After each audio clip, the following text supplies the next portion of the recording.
Merci d'être avec nous sur les antennes de la télévision nationale. Au sommaire de ce journal, la Guinée poursuit ses efforts contre le changement climatique dédié aux services climatiques et météorologiques apportés par le gouvernement et ses partenaires. Il vise notamment à moderniser les infrastructures.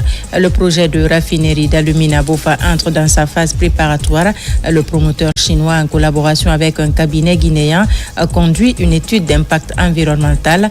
L'accent est mis sur l'information et la sensibilisation. Et puis l'ambassade d'Espagne en Guinée a célébré sa fête nationale à Conakry. Cette journée marque la découverte du continent américain par Christophe Colomb, l'occasion pour l'Espagne de renforcer ses liens d'amitié avec la Guinée. C'est tout pour le sommaire. Bonjour à tous et bienvenue dans ce 13h. Après un moratoire de 90 jours, suivant l'évaluation des partis politiques, 51 partis ont été jugés conformes et sont désormais autorisés à exercer légalement leurs activités sur l'ensemble du territoire national. La cérémonie de remise des certificats de conformité a été présentée par le ministre de l'Administration du territoire et de la décentralisation chargé de superviser le fonctionnement des différents partis. Reportage Amadou Touré, Abdulrazak Souma.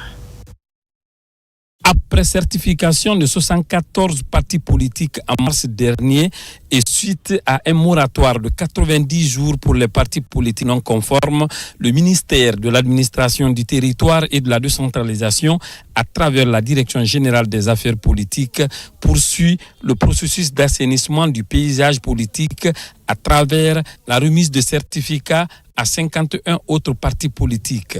Ceux-ci sont désormais habilités à exercer librement leurs activités sur le territoire national. Les 51 partis politiques qui s'ajoutent aux 74 qui ont été certifiés au mois de mars dernier, ce qui donne un nombre total de 125 partis politiques qui ont le droit d'exercice des activités politiques. Les autres qui sont suspendus, les 3 partis suspendus, ne peuvent pas mener des activités politiques jusqu'à ce qu'ils se mettent en conformité.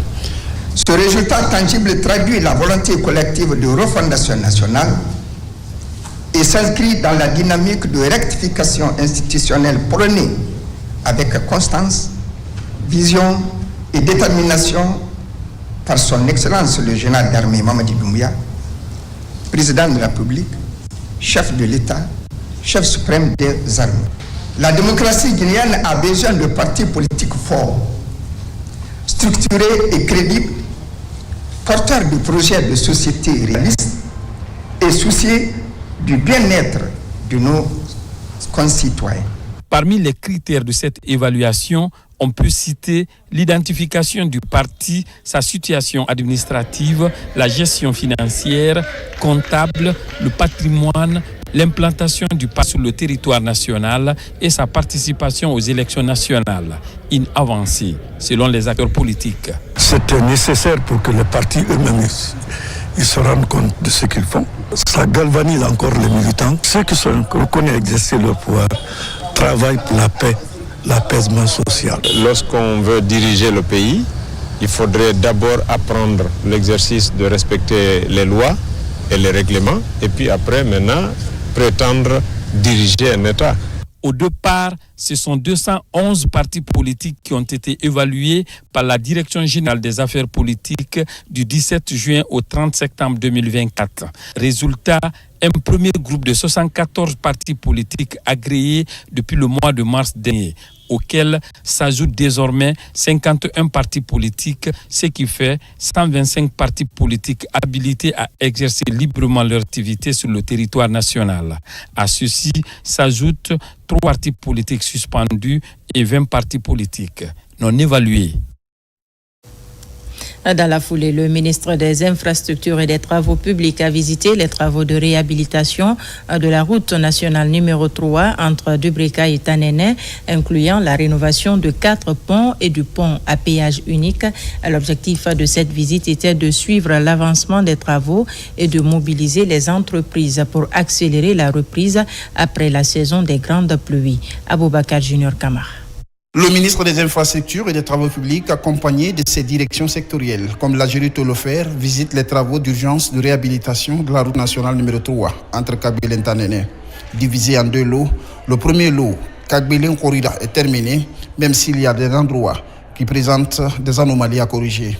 Un projet qui donne plein d'espoir aux autorités et à la population de Dubrika. Aujourd'hui, c'est une grande joie pour moi de voir Monsieur le ministre des Travaux publics de venir s'enquérir de la réalité de la dégradation de la route de Dubrika et Tanene. C'est une occasion pour nous de remercier le président de la République de l'initiative. Vous savez, le développement du transport aujourd'hui passe forcément par Dubrika et cela passe par Ouassou et Tanene. Le pont à péage en Guinée, c'est la première fois. Donc le choix sur la préfecture de Dubrika, ce n'est qu'un acte de réconfort. La mission du ministre arrive sur le pont à péage de Tanene. Après la visite des travaux de réhabilitation des 4 ponts métalliques, la totalité des usagers passe impérativement en ce moment sur le pont à péage, ce qui augmente substantiellement les recettes du pont à péage. Depuis la fermeture des 4 ponts de Tanene, nous enregistrons une augmentation des recettes que nous percevons par Orondo, qui est appelé par SIFT. Tout le monde paye ici. C'est les ministres qui ne payent pas, les membres du gouvernement. Les VA aussi ne payent pas, mais munis d'un ordre de mission. Mais si un VA vient qui n'est pas muni d'un ordre de mission, il est obligé de payer. Et vous savez, on sort de la saison des pluies. Il est important pour le département des infrastructures de s'assurer de l'état de la route et des ponts. Voilà pourquoi nous avons initié cette visite ce matin pour s'assurer de l'état de nos routes et voir nos projets que nous devons démarrer et quels sont leurs plans de démarrage. On a aussi profité pour voir le pont de Tanene. Ce pont aujourd'hui est en réparation. On l'a fermé juste pour des travaux parce que c'était devenu très dangereux. C'est pourquoi nous avons profité aussi pour visiter le péage pour voir comment ça fonctionne aussi et si tout se passe bien ici. L'étape de la voirie de Dubrika avec les 15 km en construction ont été aussi visités par le ministre Laye Sékou Camara. L'objectif de la mission est de remobiliser les entreprises qui doivent accélérer les travaux après les grandes pluies. La Guinée poursuit également ses efforts contre le changement climatique avec le projet Climagui dédié aux services climatiques et météorologiques porté par le gouvernement et ses partenaires. Il vise à moderniser les infrastructures, améliorer la collecte des données et offrir des services adaptés aux secteurs vulnérables comme l'agriculture, la santé et la gestion des catastrophes. Abraham Christophe Conté, reportage. Cette rencontre marque le lancement du projet de renforcement des services climatiques et météorologiques Climagui, un projet porté par l'Agence nationale de la météo. Cette instance regroupe des cadres du ministère des Transports impliqués dans le processus. La mise en place de cet ambitieux projet dénote de la volonté politique du gouvernement dans le but de moderniser les infrastructures météorologiques, mais aussi à améliorer la résilience face aux aléas climatiques. Les informations météorologiques sont consommées par tous les secteurs socio-économiques de développement, en particulier les services de gestion des catastrophes. Donc chaque année dans notre pays, nous enregistrons des pertes en vies humaines et des dégâts matériels importants. C'est compte tenu de tout ce constat que nous avons réfléchi depuis très longtemps sur l'idée de développer les services météorologiques et climatologiques, en particulier en Guinée. Du coup, ce projet a été mis en place pour renforcer les capacités de l'Agence nationale de la météorologie afin de pouvoir fournir ces informations sollicitées. Ce projet fait partie des réformes prioritaires engagées par le gouvernement à travers le département des transports en vue de la modernisation de la météorologie guinéenne. L'Agence française de développement a exploré les possibilités de soutenir également des projets concernant des services météorologiques. Et c'est dans ce contexte que l'AFD a souhaité financer, en réponse à une requête des autorités, le projet Climagui. Notre département est pleinement engagé à faciliter la mise en œuvre de ce projet. Vous pouvez en être sûr, nous serons à vos côtés. En outre, je fonde également l'espoir que la collaboration de tous favorisera le soutien nécessaire à la réalisation du projet de modernisation de la météorologie de Guinée. Financé par l'Agence française de développement AFD à hauteur de 6 millions d'euros pour une durée d'exécution de 5 ans, le projet Climagui s'inscrit dans le cadre de la lutte contre le changement climatique. Il prévoit notamment l'installation de nouvelles stations météorologiques, la modernisation des systèmes de collecte de données et la formation de personnel de l'agence. À Washington se tiennent les assemblées annuelles du Fonds monétaire international et du groupe de la Banque mondiale. La délégation guinéenne, conduite par le ministre de l'Économie et des Finances, participe activement aux travaux. Cette rencontre constitue une opportunité pour la Guinée de présenter les réformes et performances tout en réaffirmant sa volonté de renforcer la coopération avec les institutions de Bretton Woods. Envoyé spécial Mamadi Gassama. C'est un rendez-vous économique mondial des pays membres du groupe de la Banque mondiale et du Fonds monétaire international. Les assemblées annuelles de cette année se fixent le défi de s'attaquer aux grands défis mondiaux dans un contexte mondial caractérisé par la rareté des financements. Une opportunité pour la Guinée de présenter ses réformes et performances et renouveler sa disponibilité à renforcer la coopération et le partenariat avec les institutions de Bretton Woods. Cette année, par exemple, en ce qui est du caucus africain qu'on appelle, c'est une sorte de mini-organisation des pays africains sur des thématiques précises. Le thème central était de créer de l'espace budgétaire pour une croissance inclusive. C'est de discuter des difficultés, des défis que les pays africains connaissent en termes de dégagement d'un espace budgétaire. Parmi ces difficultés, il faut citer des questions de la dette. Nous pouvons citer également l'existence de quelques des opérations qu'on appelle d'exonération, qui ici ne permettent pas la consolidation fiscale. Tout au long des rencontres officielles avec les décideurs du FMI et du groupe de la Banque mondiale, la délégation guinéenne a présenté les atouts et les opportunités. La notation inaugurale B+ stable et inviter les institutions à accompagner la Guinée dans le financement des infrastructures et dans la levée de fonds pour le financement du programme Simandou 2040. Ce qui va permettre à la Guinée d'accroître son potentiel de croissance pour améliorer les conditions de vie des populations. La Guinée vient d'obtenir une notation de plus qui est un facteur important qui lui permettra d'avoir une réduction des perceptions de risque et d'avoir une attractivité au niveau des capitaux internationaux. Pour ces éléments, la Guinée n'est pas en retard puisque la vision des autorités, donc Monsieur le Président, c'est d'augmenter le volume de collecte des impôts pour une implication beaucoup plus dans les dépenses d'investissement qui puissent nous permettre de réduire non seulement les inégalités, mais aussi la pauvreté et asseoir les bases d'une croissance totalement redistributive. Les entretiens ont également gravité autour de la bonne tenue de la monnaie, la baisse de l'inflation, l'amélioration des réserves d'échange, l'accroissement de la mobilisation des recettes intérieures par les régies publiques et la soutenabilité de la dette. En matière de développement industriel, le projet de raffinerie d'alumine à Bofa entre dans sa phase préparatoire. Le promoteur chinois Espic, en collaboration avec un cabinet guinéen, a conduit une étude d'impact environnemental. L'accent est mis sur l'information et la sensibilisation des communautés locales pour garantir la réalisation pacifique de ce projet présidentiel. Mohamed Seyar Souma.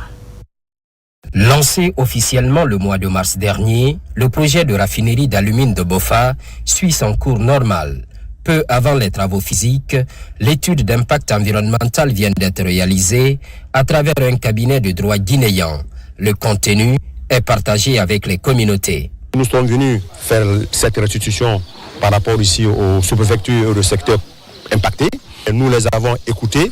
Et sûrement, lors de l'enquête, nous avons dû lier certains détails et le jour de la restitution, nous en profitons pour les insérer dans le PV. Et ce PV sera lu, séance tenante, et si la communauté est OK, finalement les autorités signent. Et pour cela, déjà, il faut qu'ils les invitent pratiquement tous les secteurs impactés pour qu'on puisse réellement se rencontrer et discuter pour trouver un terrain d'entente pour que réellement le projet puisse avoir jour sans aucun souci. Donc pour nous, le respect des normes environnementales va être un facteur d'abord crucial pour la réalisation de ce projet d'alumine en Guinée. Cette étude environnementale intervient au lendemain du démarrage de la construction de la nouvelle raffinerie d'Alumine. Nous avons fait souligner beaucoup de choses pour le déplacement des populations, nous adhérons. Mais nous avons confiance à cet État qui a fait cette enquête, qui est venu nous voir, nous demander qu'est-ce que nous voulons. C'est une première fois. Nous avons des préoccupations telles que la santé, l'emploi des jeunes, la formation des jeunes. Ils sont tous d'accord pour ça. Le promoteur SPIC Guinée est à l'écoute des différentes préoccupations. L'espoir semble permis pour le succès de cette initiative présidentielle. Dans 3 ans, on verra cette raffinerie construite. C'est en ce moment quand les gens, en voyant seulement ce bijou, on va se réjouir. À plus forte raison, il y aura des centaines de milliers d'emplois. L'étude d'impact environnemental du projet de raffinerie ouvre la voie à la recherche de solutions. Elle encourage la protection de l'environnement, devenue désormais une obligation constitutionnelle. Sur le plan environnemental, la gestion des déchets chimiques, souvent méconnus mais présents dans notre environnement, reste un enjeu majeur pour la santé publique. À l'instar des pays signataires de la Convention de Stockholm, la Guinée renforce ses actions et enregistre des avancées. Le point avec Mamadou Alpha Baldé. Une nouvelle étape est franchie dans la lutte contre les polluants organiques persistants. Ces déchets chimiques qu'on retrouve partout autour de nous, dans nos appareils électroniques, pourtant dangereux pour la santé humaine. Aujourd'hui, l'ensemble de ces produits sont inventoriés. C'est le résultat d'un travail de 3 ans. Nous avons réussi à avoir des inventaires, car nous vivons avec les polluants organiques persistants, que ce soit avec nos téléphones, nos ordinateurs, nos véhicules, les femmes qui préparent à la maison, qui allument le feu avec les plastiques, qui achètent les parmites, peut-être qu'avec l'aluminium qui a été recyclé, où il y a des PCB. Nous avons fini les inventaires. On a les résultats sectoriels, c'est-à-dire les études sectorielles qui sont disponibles. Et c'est le résultat qu'on doit valider aujourd'hui avec toutes les parties prenantes pour que notre pays, la République de Guinée, puisse avoir un plan national de mise en œuvre de la Convention avec nos priorités nationales. Ici, l'ensemble des services et structures impliquées dans l'importation, l'utilisation, mais aussi l'élimination de ces produits se retrouvent pour valider le document qui permet désormais de classifier et identifier les polluants organiques persistants, encore appelés POP. Notre pays, à travers son gouvernement, conscient des risques que représente la gestion irrationnelle de produits chimiques, partie à la Convention de Stockholm sur les POP, reconnaît l'importance d'une bonne gestion pour réduire les menaces des produits chimiques. Elle a inscrit l'importation, l'utilisation et l'élimination des POP comme une priorité de son plan national de mise en œuvre de la Convention de Stockholm. Avec la validation de ces inventaires, le pays dispose désormais d'un document crédible permettant de servir d'outil de base pour la conception et le financement de projets en lien avec la lutte contre les polluants organiques persistants. Dans le domaine communal, la délégation spéciale de Ratoma vise à faire de cette commune la plus propre de Conakry avec le soutien du géant maritime MSC. La première intervention concerne la plage de Takonko pour offrir aux visiteurs un espace plus agréable et convivial. Falilou Diallo. C'est dans une atmosphère de gratitude et de fraternité que le secrétariat général des affaires religieuses a exprimé sa profonde reconnaissance envers les leaders religieux du pays. Composé des imams, prédicateurs, prêtres et pasteurs, ces guides spirituels avaient joué un rôle de sensibilisateur avant, pendant et après le scrutin référendaire du 21 septembre dernier. Vraiment, nous sommes très contents de lui, nous aussi. Et Inch'Allah, on va fournir l'effort pour la paix en Guinée. Le mérite revient aux croyants, aux religieux qui ont sensibilisé et qui n'ont pas manqué de prier pour la nation. Donc c'est ce que nous avons compris et nous remercions Dieu et vraiment œuvrer dans le sens afin que la paix soit toujours de mise dans ce pays. Durant toute la période électorale, ces chefs religieux avaient tenu des sermons dans les mosquées et des homélies dans les églises pour prêcher l'unité et la non-violence. Leurs messages ont contribué à instaurer un climat de confiance entre les citoyens, favorisant ainsi le déroulement pacifique du scrutin sans incident majeur. Le but était de transmettre la reconnaissance, le remerciement et la haute gratitude du chef de l'État à l'endroit de tous les chefs religieux, les leaders d'opinion, musulmans et chrétiens. Et nous avons profité de les inviter une fois encore, de redoubler les mêmes efforts pour préparer l'esprit du peuple de Guinée avant, pendant et après l'élection présidentielle qui doit venir au mois de décembre. Grâce à cet engagement collectif, la Guinée tourne une nouvelle page de son histoire démocratique dans la sérénité. Un signe encourageant pour l'avenir du vivre ensemble et du développement durable. C'était plutôt un reportage de Marwan Kamara qui était donc au centre islamique de Donka où les autorités religieuses ont rendu hommage aux leaders religieux du pays en reconnaissance de leur rôle dans le maintien du calme et de la sérénité au sein de la communauté. Et je vous l'annonçais dans les titres, l'ambassade d'Espagne en Guinée a célébré sa fête nationale à Conakry. Cette journée marque la découverte du continent américain par Christophe Colomb. C'était le 12 octobre 1492 à l'issue d'une mission soutenue par la famille royale espagnole. À l'occasion pour l'Espagne donc de renforcer ses liens d'amitié et de coopération avec la Guinée. Mikine Moussa Kamara, Abdoulaye Diallo. Le 12 octobre 1492, après une longue traversée financée par les rois catholiques d'Espagne, le Génois Christophe Colomb débarque à Ganahani, actuelle île de San Salvador aux Bahamas. Ce jour est considéré comme celui de la découverte de l'Amérique. Il marque le début de l'exploration, de la découverte et de la domination de ces terres. Après 533 ans, l'institution diplomatique de ce pays de l'Union européenne offre une réception dans la capitale guinéenne. Les axes de coopération bilatérale entre Madrid et Conakry sont rappelés. Nous comptons sur vous, sœurs guinéennes, frères guinéens, pour construire ensemble un monde sûr dans le respect du droit international et du droit international humanitaire. 2025 est une année clé pour la Guinée qui peut également compter sur l'Espagne pour accompagner son processus de transition politique et son développement économique. Au cours de cette cérémonie, le patron de la diplomatie guinéenne traduit la vision du chef de l'exécutif guinéen. Monsieur l'ambassadeur, le chef de l'État, aujourd'hui, en me laissant venir ici, m'a dit de porter un message particulier de soutien et de coopération à l'endroit de votre pays et à l'endroit de votre souverain.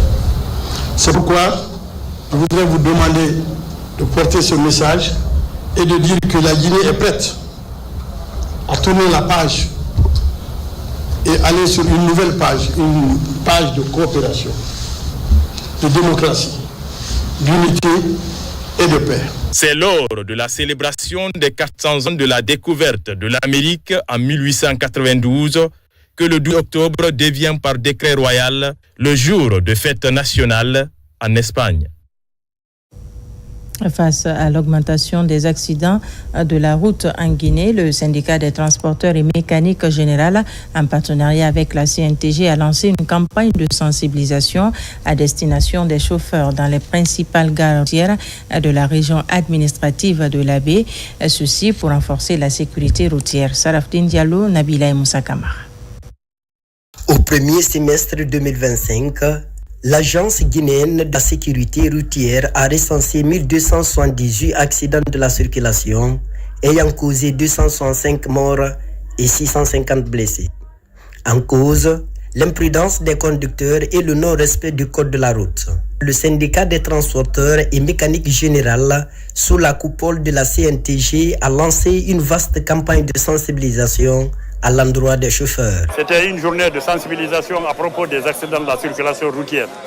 Donc nous avons eu des instructions de l'IRACI, la Fédération nationale jusqu'à la Confédération, d'organiser ces rencontres pour pouvoir vraiment sensibiliser aux chauffeurs à propos des accidents qui se répètent du jour au jour. En présence des responsables syndicaux, des chauffeurs, des autorités du transport terrestre et des agents de la sécurité routière, les intervenants ont invité les conducteurs à plus de prudence et de discipline sur les routes. La répression seulement ne suffit pas, mais en se conseillant, en se formant, en se conseillant les uns les autres, on aboutira à de meilleurs résultats. c'est mieux que la répression. C'est de rouler doucement et de respecter la code de route. Et d'être très sage, éviter l'alcool, éviter la fatigue et faire des entretiens des véhicules. On a compris que les routes, parfois les routes sont miettes. Ces derniers mois, les accidents de la route se multiplient sur les principaux axes du pays, endeuillant de nombreuses familles. Ces séances de sensibilisation visent à inverser la tendance et à préserver des vies humaines. Enfin, sur la scène culturelle, une Guinéenne s'illustre à l'international en remportant le Grand Prix du Salon du livre féminin de Dakar. Aïssatou Tissou Diallo Touré, la lauréate de la 4e édition, a séduit le jury avec son œuvre Vivre de bonheur. Ce prix prestigieux récompense la meilleure écrivaine de l'année, mettant en lumière le talent et l'engagement des femmes dans le monde littéraire. Envoyé spéciaux Ousmane Ba, Youssouf Kamara. Wolof, celle que personne ne veut, est le Grand Prix du Salon du livre féminin de Dakar. Il récompense la meilleure écrivaine de l'année. La Guinéenne Aïssatou Tissou Diallo Touré est la lauréate de cette 4e édition avec son œuvre Vivre de bonheur. Mon deuxième ouvrage, Vivre de bonheur, était en compétition pour le prix littéraire Ken Bougoul. Et je remercie Dieu parce que c'est moi qui l'ai eu, c'est la Guinée qui a remporté ce prix et je suis très très heureuse.